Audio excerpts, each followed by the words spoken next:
추미애 대표님. 네, 안녕하세요. 예, 안녕하십니까. 오래간만에 뵙습니다. 네. 예, 요즘 뭐 정신 없으시죠? 네, 그렇네요. 예.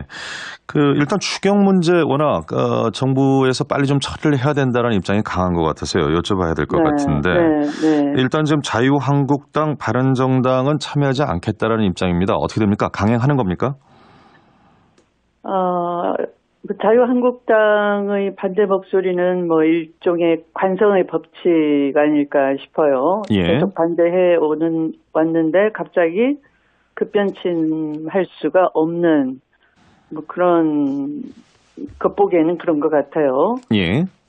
그런데 한번 보십시오. 우리 강경화 외교부 장관 그렇게 반대했는데 한미 정상회담을 성공적으로 개최하는데 아주 결정적인 역할을 하지 않았습니까? 예. 그 새 대표가 되신 홍준표 대표의 말씀처럼 임명권자의 대통령의 권한을 존중하는 태도를 갖춰야지만 국민들도 그 당을 믿고 지지하지 않겠습니까? 그래서 이렇게 추경 같은 것을 정략적으로 다루기보다는 추경과 인사는 분리하는 것이 좋겠다 하는 것이 제가 말씀드리고 싶은 겁니다. 예. 제가 이제 드린 질문의 요지는 만약에 끝까지 야당이 반대한다면은 보수 야당이 반대한다면 국민의당 정의당과 함께 연대해서 추경 처리하시겠느냐 이 말씀인데요. 어떻습니까? 네, 현재로는 그렇습니다. 제가 다시 한번 드리고 싶은 말씀은 며칠 전에 데이비드 캐머런 전 영국 총리가 한국을 오셨어요. 예.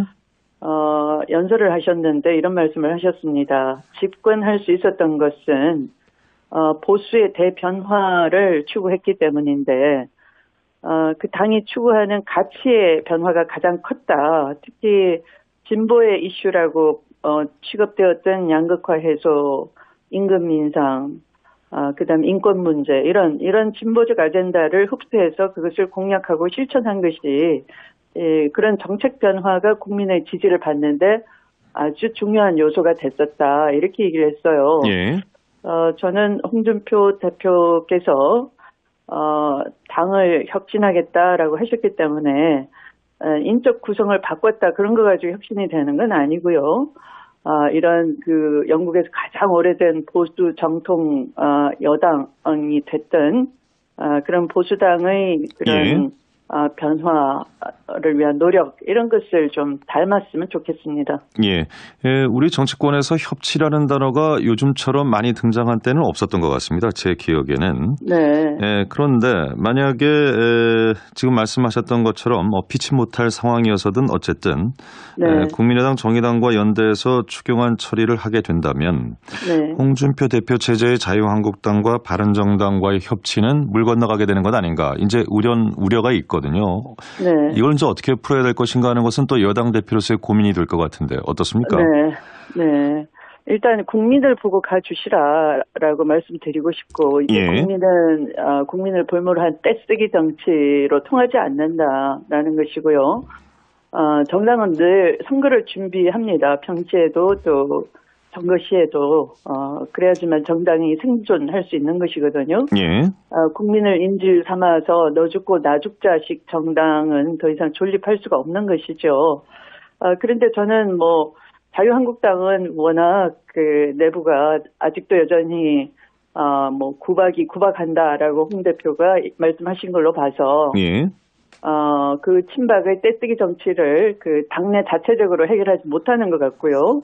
근데 그 여파로 정말 추경안이나 이런 해야 될 일이 발목 잡히는 것은 대단히 유감스럽고 저도 어떻게 할 특별한 비책이 있거나 하진 않습니다.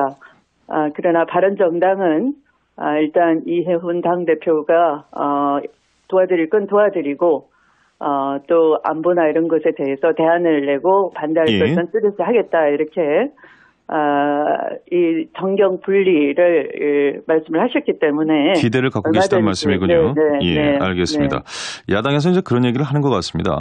이제 국민 여론 말씀하셨습니다만 야당이 보는 국민 눈높이에서는 부적격이다. 최근에 문제가 됐던 인사들과 관련해서는 그리고 협치라고 하는 것이 정부에서 임명한 장관을 그대로 임명하는 것이 협치냐, 야당에서 반대하는 것을 수용하는 것도 협치 아니냐 이런 반론도 있기는 한 것 같습니다. 일리는 있습니다만, 사실은, 저는 이 국정 공백을 메워야 된다가 우선 1순위이고요. 네, 그것이 너무 인신 공격 이런 쪽으로 흐르는 것, 그것은 아주 유감스러운 것이고, 직업적인 측면에서 봤을 때 직업적 도덕성과 소명이 있느냐, 능력이 있느냐, 전문성이 있느냐, 이런 걸 우선적으로 검증을 해야 되는데, 그 검증을 위한 청문회가 뭐 가족의 일까지 다 꺼내서 사생활까지 터치를 한다든가 하는, 그래서 그거 가지고 문제를 키워서 안 된다, 이거 안 받아주면 협치가 안 된다 하는 것은 국민이 볼 때 대단히 떼쓰기로 보이겠죠. 그런데 이런 현상은 과거 지금 여당이 야당일 때도 비슷하게 반복됐던 행태 아닐런지 그런 생각도 좀 드는군요. 그렇지 않았습니다. 오히려 야당일 때는 우리가 정부조직법도 빠른 시일 내에 통과를 해드리고 야당일 때 추경이 올라오면 거의 경제 문제는 그런 것들과 분리해서 신속하게 다 처리를 해드렸어요. 알겠습니다. 제가 이제 드린 말씀은 인사청문회와 관련된 행태 그 말씀 이제 드린 것이었는데 그쯤 해두겠습니다. 이 국민의당의 이 제보 조작 사건을 대선 공작 게이트다 이렇게 이제 추미애 대표께서 표현을 하셨습니다. 이 부분에서 당장 이제 국민의당이 좀 거세게 반발을 하고 있는 상황이고요. 그리고 일단 내부 조사로서는 이유미 씨의 단독 범행으로 국민의당은 결론을 내렸는데 어떻게 바라보고 계십니까? 그게 단독 범행이라고 믿는 국민이 거의 없다시피 하지 않습니까? 국민 70% 이상은 우리는 이유미라는 존재는 잘 모르고 국민의당 공당으로서 또 새정치를 표방했던 안철수 후보를 보고 그 말을 믿었다라고 했던 것 아닙니까? 그런데 진상조사라고 그 당 자체적으로 했는데 결과는 이유미 씨 단독 범행이라 이렇게 꼬리 자르기를 했지만 그런데 그 당의 선대위원장이었던 박지원 전 대표, 또 후보였던 안철수 전 의원께서 몰랐다 하는 것은 머리 자르기이죠. 실제로는 더 큰 것은 머리 자르기입니다. 꼬리 자르기가 아니고. 그래서 저는 이 박지원 의원님 같은 경우는 법사위원으로 앉아 계시면서 이 국민의당은 자체 수사를 해서 국민이 믿지도 못하는 그런 가이드라인을 제시하고 박지원 전 의원은 법사위원으로서 검찰을 압박을 하고 이런 상태는 정말 있을 수가 없다, 용납이 되지 않는다 하는 것이고요. 검찰은 엄정하고 철저하게 이제 수사를 해야 되는 것입니다.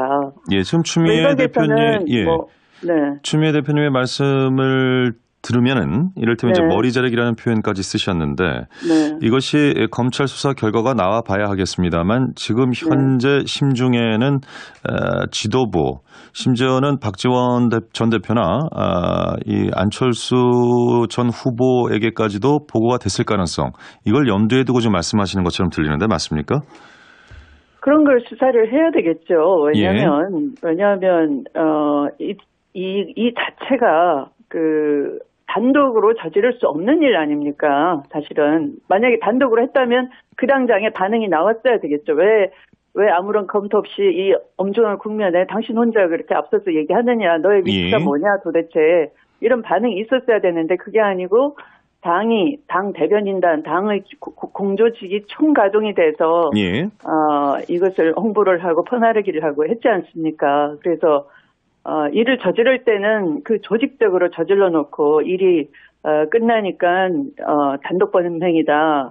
누가 믿을 수가 있습니까? 그리고 이 사안의 성질은 죄질 자체가 민주주의의 근간을 흔든 것 아닙니까? 또 주권자인 국민을 속인 그런 집단적인 범죄 행위 아닙니까?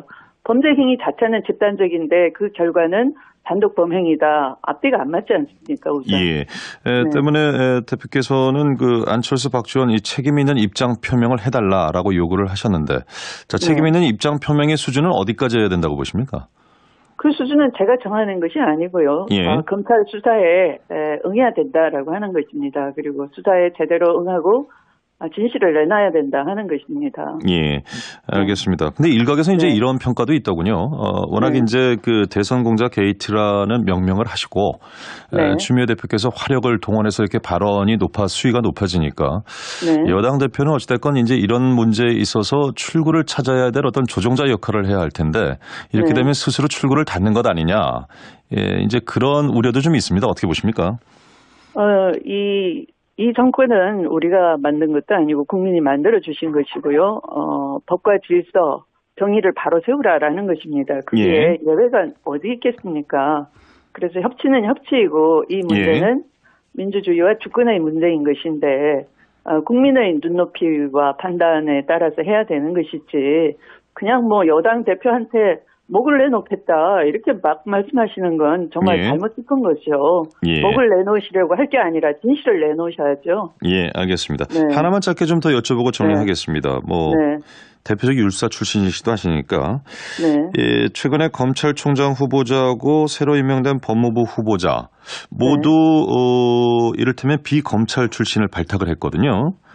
자, 이것이 검찰 개혁에 독이 될 것인가 약이 될 것인가 어떻게 보십니까? 우선 셀프 개혁 이런 거 안기부 국정원 댓글 부대 사건에서 박근혜 정부에서 시동해봤지 않습니까? 그거 제대로 됐습니까? 안 되지 않았습니까? 그래서 지금 이런 때는 검찰 쇄신을 위해서 외부의 손이 필요하다라고 대통령께서 판단하신 것 같고요. 저는 그것이 잘 작동이 될 수 있다라고 생각을 합니다. 예, 알겠습니다. 그 인사가 계속 진행이 되면서 당과 청와대 간의 소통이나 이런 것이 좀 부족하지 않았는가 이런 얘기도 나오던데 어떻습니까? 그런 부분은 좀 해소가 됐는지요?